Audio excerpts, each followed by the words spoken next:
and neither will you. Mama didn't have time for nonsense, not while trying to raise 3 sons on her own. DeAndre did things Mama's way. End of story. The oldest child, he understood Mama had it tough. She worked all day and didn't get home until after 6. Grandma made dinner while Mama checked homework. By the time Mama got to bed, DeAndre knew she was beat. "I don't want this for you," she told him one night as they sat at the kitchen table going over his math. "You do right in school, get your degree, become a doctor or a lawyer." School came first. She'd already grounded DeAndre once for getting home late, and she wouldn't hesitate to do it again. "I'm not raising a fool.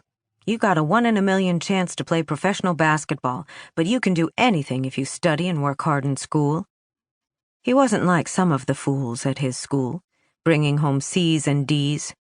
DeAndre had straight A's, except for math. He needed to ace his test this Thursday. Not that he'd get anything for it. Mama didn't promise anything for straight A's. "Why would I reward you for doing what you're supposed to be doing?" she'd said. DeAndre cradled the basketball and checked his cell phone. He had 10 minutes to get home. He could make it, but only if he moved his butt.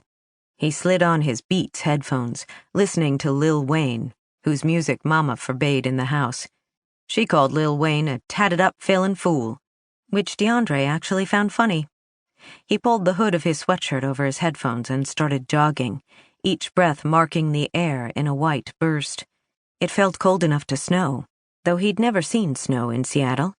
People said it snowed a lot in 2008, but he'd been too young to remember.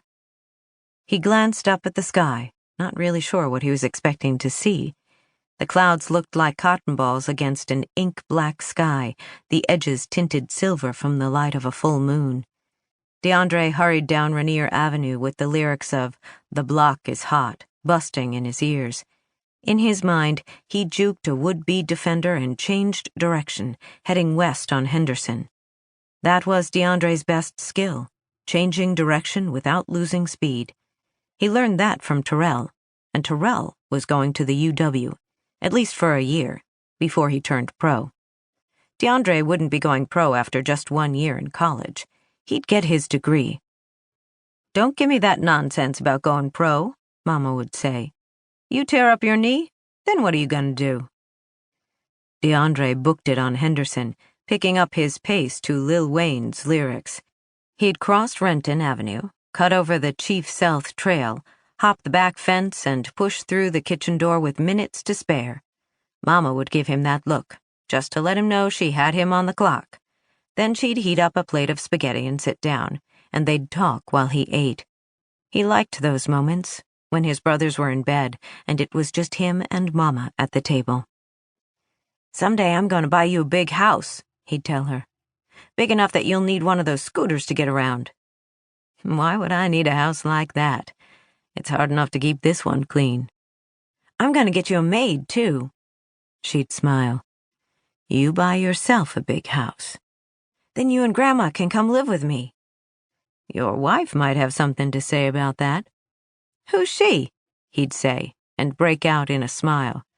Mama would pour him another glass of milk and kiss him atop his head. "Eat your spaghetti and get to bed. The best growing hours are before midnight." DeAndre thought again about that final crossover and jump shot.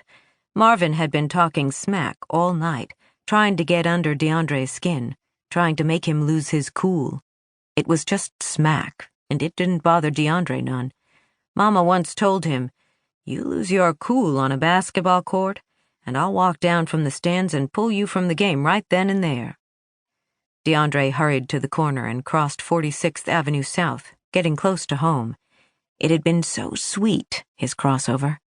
DeAndre busted the ball up court, dribbling low with his left hand, then gave a burst of speed to get Marvin on his right hip.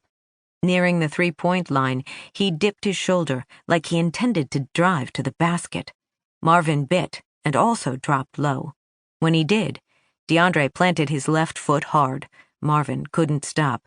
He kept going right on by, already stumbling when DeAndre crossed the ball from his left to his right hand. DeAndre leapt from the curb at Renton Avenue South, his orange basketball floating from his fingertips and arcing upward toward the imagined